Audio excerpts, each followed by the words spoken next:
Welcome to the Coach Gibbs Defense Lab, Allshore edition. I'm pleased to be joined by Coach Bob Generelli, Coach Anthony Petruzzi, two guys that I've learned a ton from in the coaching ranks. And guys, thank you for fighting through our technical difficulties. As football coaches, we adapt. So thank you guys for being here.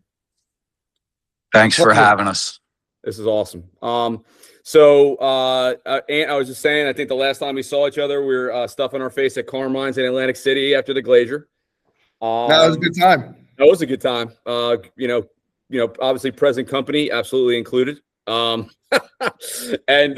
Coach, I think the last time we saw each other was on the floor of AT&T Stadium after shocking the world when nobody told us we could beat the U.S. team. Yeah, that was really a memorable experience. Really humbling, and I'm greatly appreciative of the opportunity. What a great week. That was fun. That was a good time. Great kids, great team.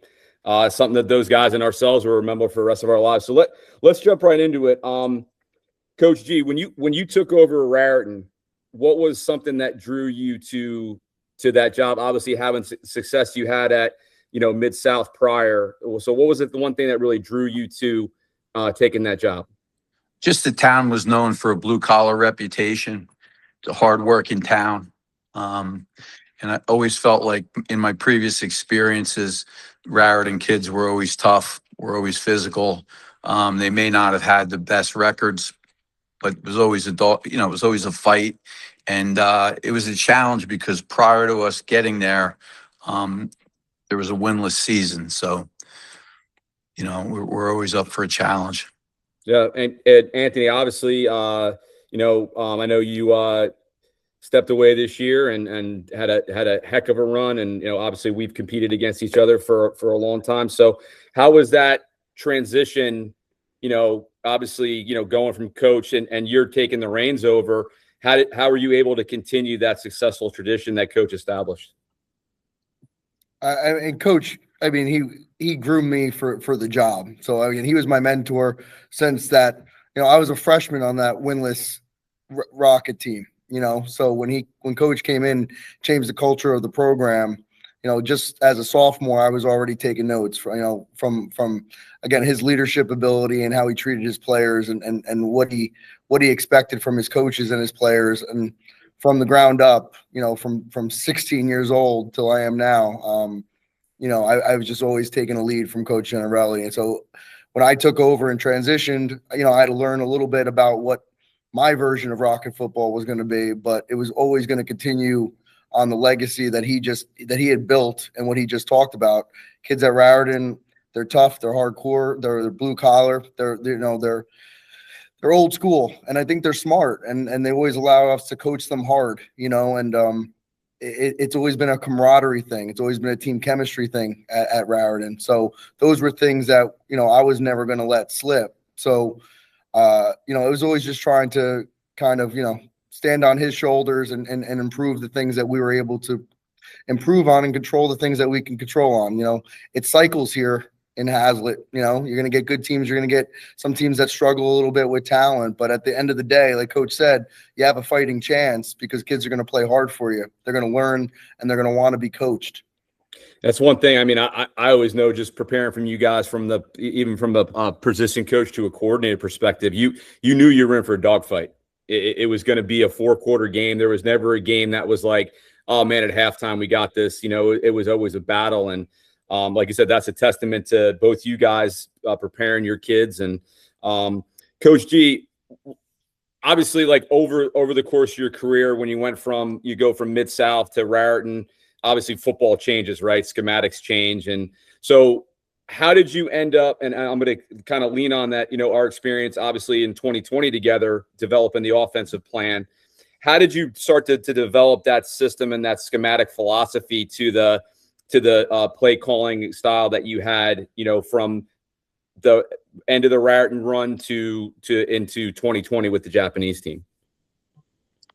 Well, I started at Middletown South, and I coached for a guy by the name of Keith Comaforo, who came from Lafayette. He was a secondary coach there. And I had an opportunity to either be the freshman coach at Middletown North or the offensive line coach at Middletown South. and initially I wanted to coach at North because my former coaches were there. Mike Galos, Donnie Ayers, Al Turpak, all guys that I owe a lot to as a high school player growing up. But my athletic director, Phil Braun, said, why don't you go over and just have a conversation with Keith, you know? And, I had just, I was student teaching at Raritan High School, finishing up my degree from Montclair State. Just had come off playing football there for 4 years, had a really positive experience, always looked to Rick Giancola as a mentor as well. So I went over and I had spoken with Keith, and we always played Wagner at Montclair State opening day, and it wasn't a conference game, but it was always a huge rivalry, and it was always a really competitive game. Keith had also, at points in his career, coached the secondary at Wagner, so we kind of had that common thing where we talked about the Montclair Wagner rivalry. He said, "Listen, I need an offensive line coach. I just want you to come in and coach him your way. You have carte blanche." So it really kind of was intriguing to me to be able to coach the offensive line. I kind of got the bug a little bit because that summer after playing, I had worked the Montclair State football camps for 3 weeks, and I had the opportunity to coach the offensive line. So I really, there was a fire there, always a love for the game. So I accepted the position, studied his playbook. It was a multiple pro playbook, 2-back, 21 personnel, 11 personnel. And, it was gap scheme. It was isolation. It was man toss, there were some draws involved, some drop back pass, 7-man protections, mostly a little bit of 6-man, little bit of slide, some sprint out pass, some sprint draw.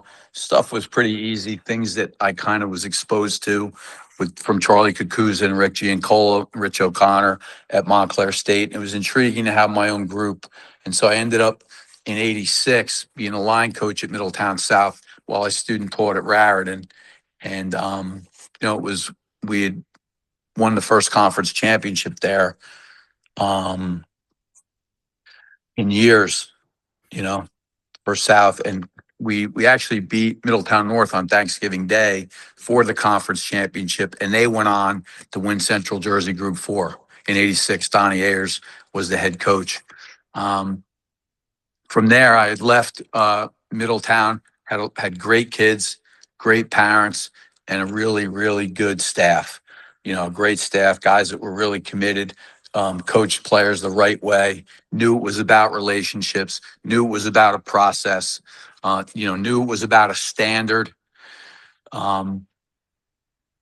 And then I went to University of North Carolina as a graduate assistant under Mac Brown. Initially, I took a 1-year leave of absence. I worked with the secondary for Bruce Johnson. That really helped me a lot, being on the other side of the ball, really developing an understanding of coverages and how they're tied in the fronts. That was a huge year for me. Coach Brown said it's a 1-year deal. This position is next year's promise to the president of the CFA. Chuck Nine is his son, Toby. College Football Association. So I talked to our personnel office administration. I said, I'd like to take a 1-year leave of absence. They said, absolutely. After my second year, EJ Sandusky, who was my roommate and the other GA that I coached with at North Carolina, he was our offensive line GA. He got hired at Western Carolina in Cullowhee, 1AA school in the Southern Conference. So then Coach Brown called me and said, we'd like to offer you another year. And would you like to work with Coach Eddie Williamson in the offensive line? Of course, I was excited about it. I jumped at it, and I just, faxed a letter of resignation formally to the Middletown Township School District. Had 2.5 great years.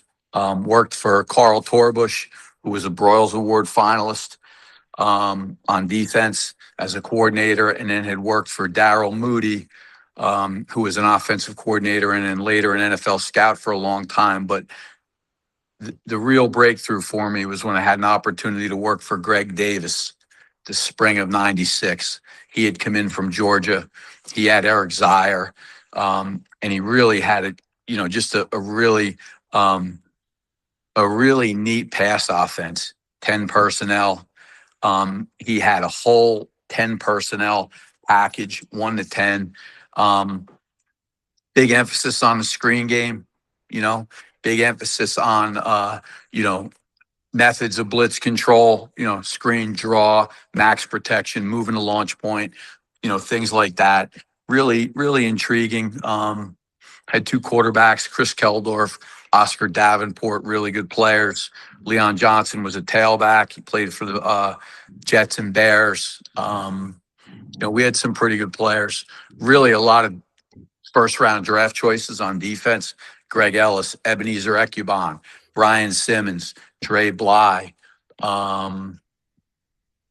Ricky Terry played in the NFL. Russell Davis played in the NFL.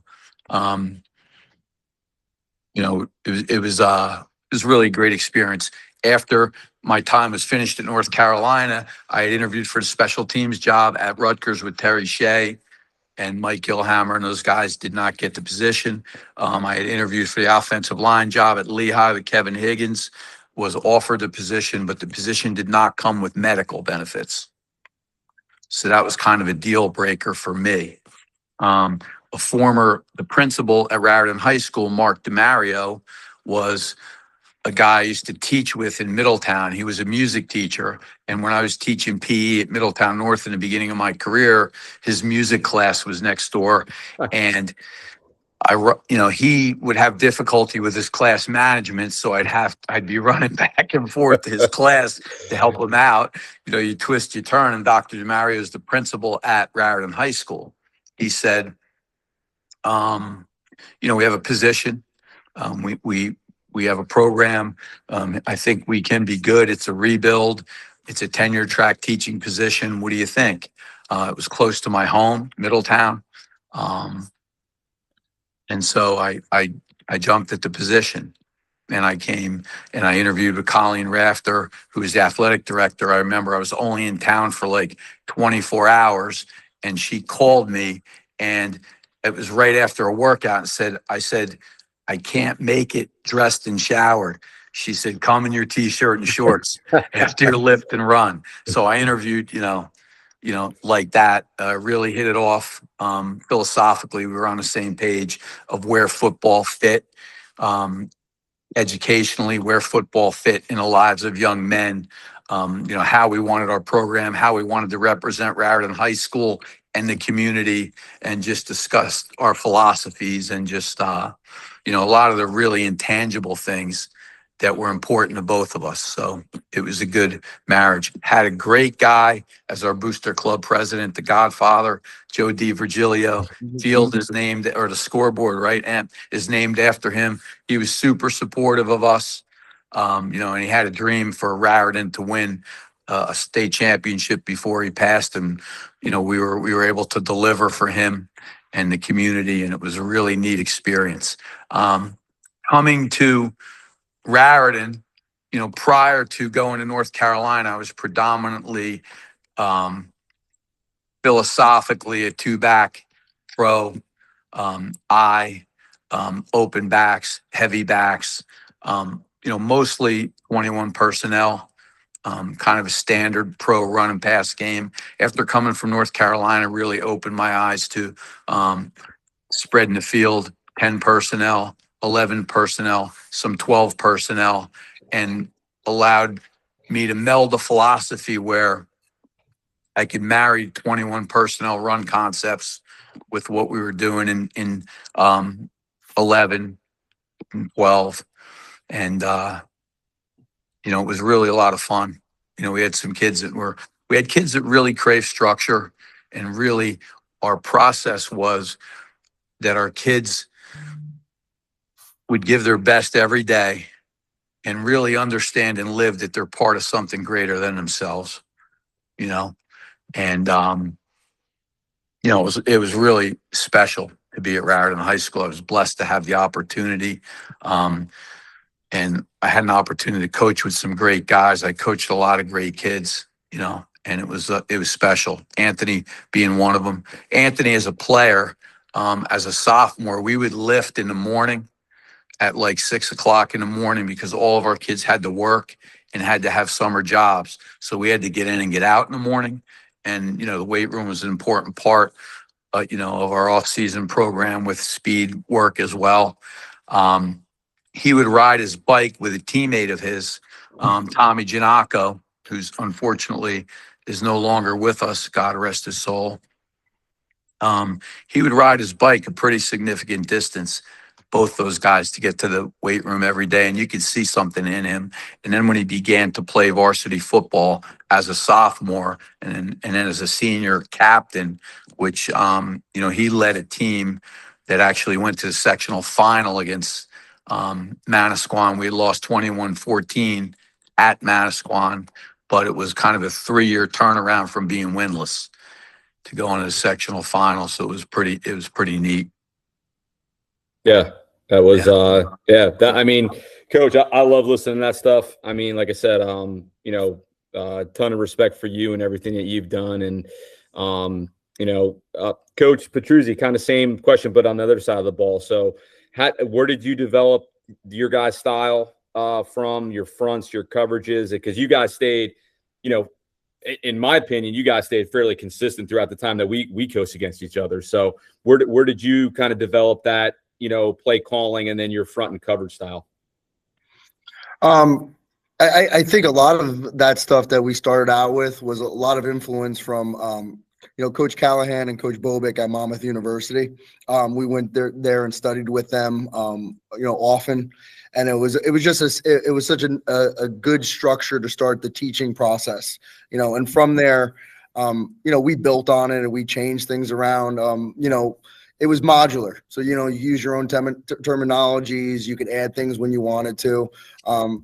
There were times when, we would be predominantly, more of an 8-man box. We would play robber coverage, and, we would even, kind of mess around a lot of stuff with like some of the flex eagle stuff, you know what I mean? And get a rush linebacker, in weird places. The system allowed us to do that. And, we studied with those guys a lot. And then as you get older, and offenses change. Like Coach just did a great job just showing his transition from 2-back offense, to more of a spread set with the 10, 11 personnel. That stuff was great with 2-back. That was great with 21 personnel. We were hitting people in the mouth. If you were trying to out physical us, we're gonna have something for you. But then teams start spreading you out, and you got to go to a different mentality. You got to find new things that work. So for us, that system kind of always allowed us to adapt. And then next thing you know is you're trying to package plays just like offenses are, to make sure that you can go fast when they're going fast, so long calls like, kick right blast, 9 lock or something like that. Now it's a name, Yep. You know what I mean? But that sets the field, and, coverage and where the 3 technique is and, who's blitzer. So, you learn it's nice because you learn that base structure. And I think that's important for all young coaches. Find something that you could really pour your heart into, that you want to really learn. And then as it's adaptable, now you start taking things from other people, and you're borrowing and you're changing terminology, and you're talking, with the staff about it. And now it becomes yours. Now you have total control of it, So, and it's just, the play calling aspect is kind of like an offensive situation too. You have the things that you need to throw at them that you have to stop and be solid with, make them play left-handed, so to speak. You're going to have some outs, things that look the same but are going to be a little bit different. How you're going to pressure, and at the same time, their offenses are adjusting too. You know what I mean? So there's got to be something that you have still left in the bag of tricks, for the fourth quarter, and also being able to go to your fastball, when necessary. So, it's funny because the game is now starting to circle back a little bit, which is great because, you're watching the Rams, and they got 3 tight ends on the field, and the West Coast that's style is just back, and it's, misdirection and getting guys booting out and finding open receivers in the flat. It's just, it's going to start coming back where, maybe the old stuff that we were doing, in the early 2000s is, the stuff that we might have to go back to stop some of that stuff. Yeah. I was always really appreciative of our defensive staff and their approach because A, they had an answer for everything, and B, it was really simple for our kids. And there were a few core principles and a few core techniques that were really, really repped and practiced, and the kids were never confused. A lot of the pressures were backfield activated, formation activated, so they could change based on what the defense was doing. And it was our kids were excited about defense. Our staff did a great job. Our kids chased the ball like most good defenses. There was a premium on tackling, and being in position, and a premium on preparation and effort and playing together. And it was really it was special to watch our guys coach our defensive unit, our defensive positions, and then see them on game day. See our kids on game day play hard and want to be part of our version of the black shirts, which we call them. I don't disagree. I experienced it firsthand. There's a famous motto that Anthony and John Principi, coined, and it's "Black runs downhill." So. Coach, it's funny because you say things and we say them now, and that has been something that we break down on Dirty Dozen. Black runs downhill so long ago, and you coach guys and guys on your staff leave, and we're sitting there. This opening game, we're in a tent outside versus St. John Vianney, and we had some previous members of our staff that had coached over there. I heard it. And we're sitting there ready to line up, and there's St. John's yelling "Black runs downhill" right at me, and I don't even know if they know that where it started from, where it came from, but things go full circle. If I say "Pride Clap Ready," we know what we're all going to do right now, right? So, it's great. High school football. Or if he says "in the house." Yep. So, Ant, real quick question for you and Coach. I'll come back to you. The short conference question. So, Ant, how important is I know Coach referenced the Booster Club president, the Godfather. How important is the community support in youth football to building your program? It's what, sometimes when you have it, you underappreciate it, and when you don't have it, you realize what's missing. The youth program is everything. It really is. It's everything. Having kids grow up in Hazlet, wanting to be a Rocket, knowing that the transition was Hawks to Rockets was something that I think maybe I even took a little bit lightly. It was just something that was supposed to happen. In this day and age of travel sports and kids wanting to get their way, and parents, not wanting to have them fight through a little bit of adversity to be where they're at, you lose so many kids from your youth programs. These last couple years, these last couple classes that we've had at Raritan, they didn't have an older 14U team in the AYF. Kids were going place to place, playing separately. And again, building camaraderie, like we talked about, trying to find that chemistry. We have to be team oriented at Raritan, being a small group too, expecting to play against, bigger competition, larger schools.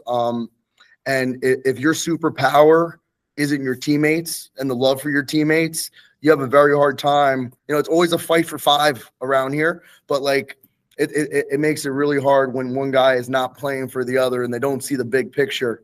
And we're coaching more people than we have in the past. And again, we're in a business where it's about coaching people. Coach says it's about relationships, all the time. But it is harder when the feeder program and the youth coaches are not on that same page, speaking that same language. And the parents are a big part of it. I just see it happening all over the place, but it's starting to leak in. We did a great job for a very long time, kind of building a wall, around Hazlet, so to speak. But again, just like everything else, things kind of crack, and you can't control everything. Like right now, kids are finding where their friends are playing. And when their best friend goes over here, they have success. Well, I want to go with them. And the next thing you know, well, this team's not winning. That coach is promising me something else. And it's sad, but it's, the things that we see in college football, pro football, it is down now to the youth programs. And, maybe that's the next thing in my career is just kind of maybe, going into some of the youth programs and really speaking the benefits of having a strong feeder program. Because I think a lot of kids are getting lied to. I think a lot of parents are kind of, they're looking for the wrong things at the wrong time, and playing with your best friends, the kids that's sitting next to you in math class that you grew up with in the backyard. That's what I remember most about high school football. I remember my mother saying my sophomore year that they wanted to move. And I told them, yeah, I'm staying in the house. You can move without me. And, I mean, this is later now. Like they just wanted to get, they were just looking for something else, something different. It had nothing to do with schooling, but it was just like, I wanted to be with my friends and I wasn't going to leave them at that time. And that's kind of, part of the reason too, where, I'm walking away from football right now because, my sons they have their own set of friends now. They have their own experiences and they're excited to go to Middletown North and play with the kids that they've been playing Middletown Eagles football with. So like, that's the special part of high school football. So to answer your question, you can't underestimate what a quality feeder program is. And it's not about the winning. It really isn't. It's about coaches that want to teach. It's about coaches that are still talking the things that we do about building young men that are checking, report cards, that are making sure that they're cleaning up and doing their chores, that they have sweet things to say to their mothers. Those are the things that you miss when a youth program is not bringing the community together. Yeah, I couldn't agree more. I can remember, playing Pop Warner at Manasquan. Bruce Bresnahan was my Pop Warner coach, and Jason Lyons, whose brother was the quarterback for the '91 Manasquan team after Dave Tolan had graduated. And you're right, it's a thing of pride, and I think that's a lost art in today's game, unfortunately. Even down here in Florida, like, I know when you and I were growing up, I don't know if it's the same now in Jersey still, but you had the lines where, like, if you lived from this street to this street, this is who you were playing for. Like down here, you can change youth organizations like underwear down here. You could play for the Canes one season, then the Gators, then the Bears, and I just, you don't play with the same kids. You don't get that and like you said, you don't know until you don't see it anymore. And now, like, my son's starting, tackle now this spring, and it's a shame the way things have gotten. But like you said, I think just like the way football is going to come back, I think something's going to happen where they're going to have to come back to the way we did it, just because it's getting way too out of control. Coach G, I had this question for you. Like, what do you think about, and Ant, you can jump in too after Coach, about all this, like these divisions seem to change like every other year. Like what's the deal with, because I haven't been up there. It'll be 11 years this fall. I haven't been up there. So yeah. What's the deal? I feel like one of the neat things about high school football is the rivalries. And I think you lose some of that.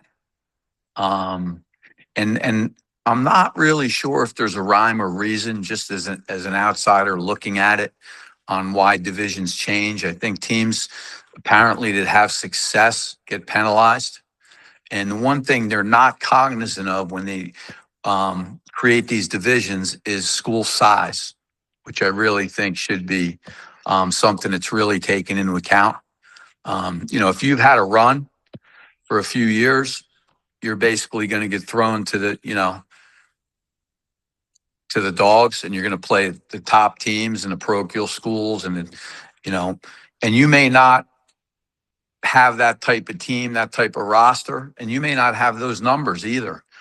And when you're in a smaller school that plays a lot of large schools, the benefits being battle tested if you come out healthy. Yep. And you're fortunate enough to be in the mix in the postseason. But we don't mind we never minded playing great competition. I don't love the way the scheduling in the short conference and the conferences, the way it's evolved. I might even go as far to say that I have concerns about integrity, about the way they were structured. And, I don't know. The rivalries, the old, like we would have been in what's the old B North, Matawan, Red Bank, Long Branch, St. John Vianney. Yeah, Neptune. Some, Yeah. Yep, Neptune.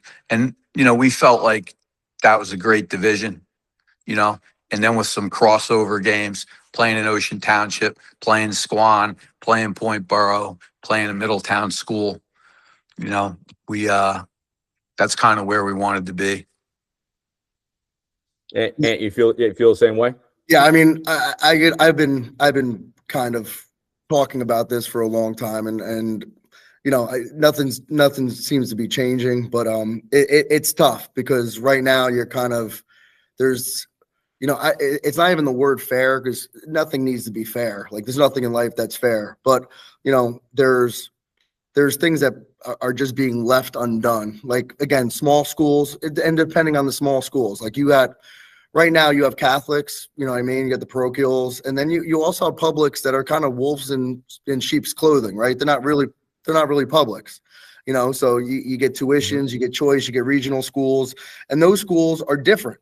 They can go and play with the big boys because their roster sizes are the same as a group 5. They got guys that are coming in and you get a transfer guy in, and that's 2 positions if you do it right, or and it could change a couple of those change the program, So we're a regular public. The only kids that go to Hazlet Township are Hazlet, and the West Keensburg, which is part of Hazlet. And you're a true group 2, and it's hard to go up against group 4s and group 5s. And you know what? We'll take that because we'll beat them sometimes. It's just that nobody recognizes the fact that when you have, 40 to 45 man roster, you're playing JV games and you're getting beat up each week and having to put out that, put out an ultimate fight every week you go out. And again, coach has mentioned the B North. That was rivalries, and if you finish 3rd, like you put a ribbon on your chest because that was, you earned it. There was things that were going on with some of those teams. I mean, Neptune at that point had 56 game, winning streak, and it never got easier. We went to a conference that had RBC and Neptune in it when they were both teams competing for 1 and 2 in the short conference, and again, you name teams like Ocean and Manasquan that would slip in and out. I mean, we've never been afraid to play quality opponents. That's what we are, and that's who we do. But what we're trying to do now is, it's silly a little bit because a lot of times it's like the reverse Robin Hood, where we're literally taken away from some of the smaller schools to give the bigger schools a chance. And again, all the stuff that we were talking about with feeder programs and coaching and things that you're going to do to influence people on your staff and the kids, like there's a lot that goes into it besides that you don't see with just the W's. And again, there's some people and some schools that don't earn it. And I feel like when you're just taking away from the people that earn it, it really isn't fair. Yep. So yep. There's problems there. So, all right, I got one more question for each of you guys. Ant, I'll start with you. Favorite memory as a player, assistant coach, and head coach? My favorite memory as a player, assistant coach, and head. I mean, this is going to sound it's going to sound a little bit it's going to sound a little bit like a little bit of like I'm like being a little sappy here. Again, my senior year when we lost that game at Manasquan, and again, the visiting locker room right in that hallway, looking at the end zone. Coach knew how upset I was, and he just hugged me for about 5 minutes. Didn't want to leave. And then as assistant coach, I got a great picture of me and him right after our win at Rutgers against Carteret for the first first state championship. So as an assistant, that was great. And again, as a head coach, seeing everybody at the Lincoln game when we won the second state championship, my first as a head coach, coach being there, my brother jumping over the fence, and just the players celebrating, hugging my assistants. Those are the times. It's not a memory of a play. It's not a memory of a practice. It's relationships. And that's walking away. That's what scares me the most, is missing out on some of those things. Yeah. I think the one thing I always think back to, any type of championship, I think back to Bill Parcells in the locker room after the Giants beat the Broncos. And I always tell the kids, for the rest of their life, nobody can say that you couldn't do it. Yeah. Coach G, player, assistant coach, head coach. And I want to hear a story about Stephen Michael Pitts. As a player, it was believe it or not, it was at the collegiate level. I was kind of an undersized guy, played at Middletown North. I was a guard and a linebacker. Initially, Fred Hill recruited me to play baseball at Montclair State. And that year, in the Allshore game, which we lost to by 1 point, Tommy Forrester was a quarterback of the Ocean team. Everett had a really, really, really long field goal attempt at the end. Morgan, great friend. He happened to come up a little bit short. I was fortunate enough to actually play both ways in that game. Guard and linebacker. Richie Mosca was the head coach. Staff was Mike Ciccatelli, Greg Semenza. Pretty good group. Coach Hill met me in the parking lot after the game, and I remember us being bused there to the game back when you didn't drive on your own. And so I was getting ready to get back on the bus, and he said, I'd like you to think about playing football. I'd like you to think about doing both, And I'm just like, at that moment, I was sold, because I really didn't think I was big enough to play at Montclair State. So I ended up going to Montclair State, and I wasn't invited to camp. I was one of the blue shirts, which were the freshmen that weren't invited to camp. They brought about 60 of us in. They did invite freshmen to camp, and it was crazy. We played like a 6-game schedule: Penn JV, Princeton JV, Bucknell JV, Lafayette JV, Glassboro JV. And a lot of those blue shirts actually ended up playing varsity, some guys being captain. But after my freshman year and as a sophomore, I was undersized, so they moved me to outside linebacker. Okay. And I played a year at outside linebacker, but I didn't get on the field. I was on special teams a little bit. Right. Tried to put some weight on, came in at 181 as a freshman. Right. And, committed to the weight room, put some weight on, moved back to guard as a junior. And I remember being in the weight room, and Billy Johnson, who was our defensive coordinator, really good coach, was talking to Bobby Gross from Keyport, who was one of our nose tackles. And he was in the room doing cardio, talking to Bobby, and there was a wall. And he goes, Bobby Gross is like, Bobby Generelli works his ass off in here.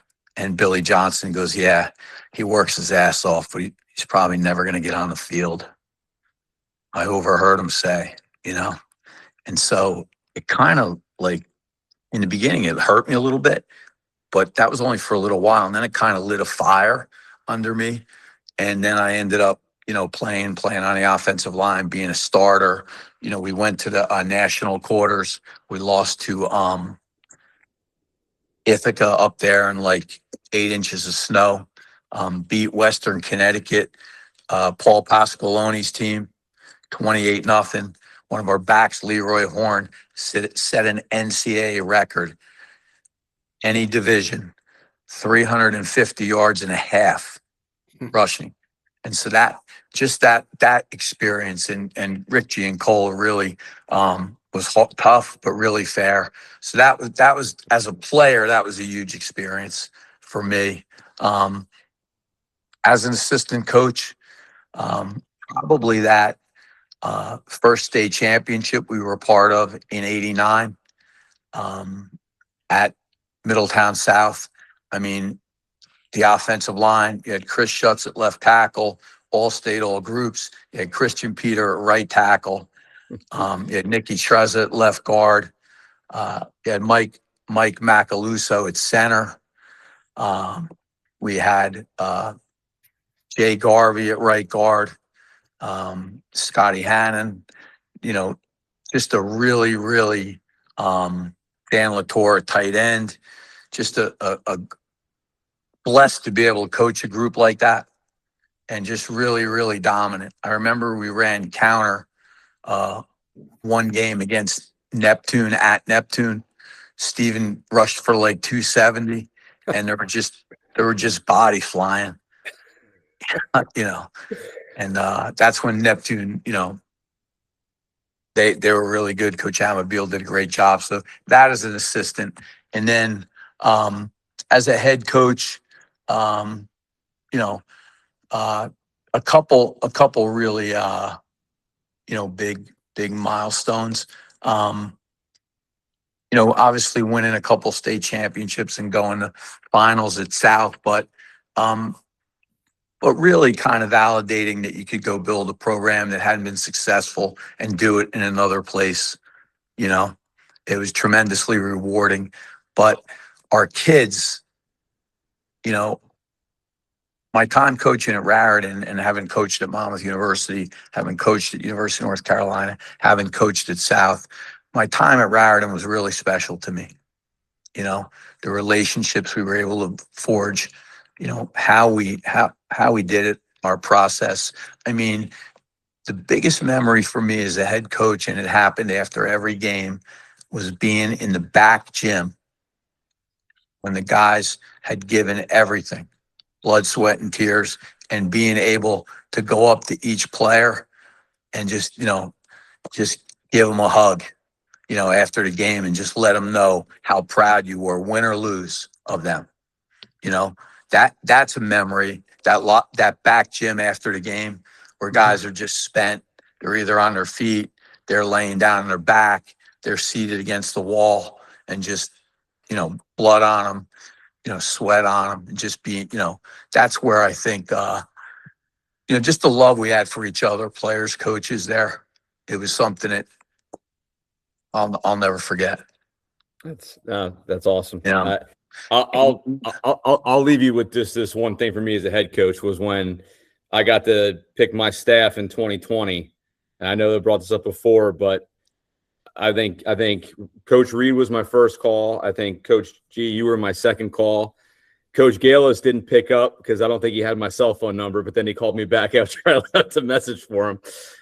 But that experience for me, and I know you feel the same way, to have guys that have built you up to the person and husband and father that you are, and to share an experience like that.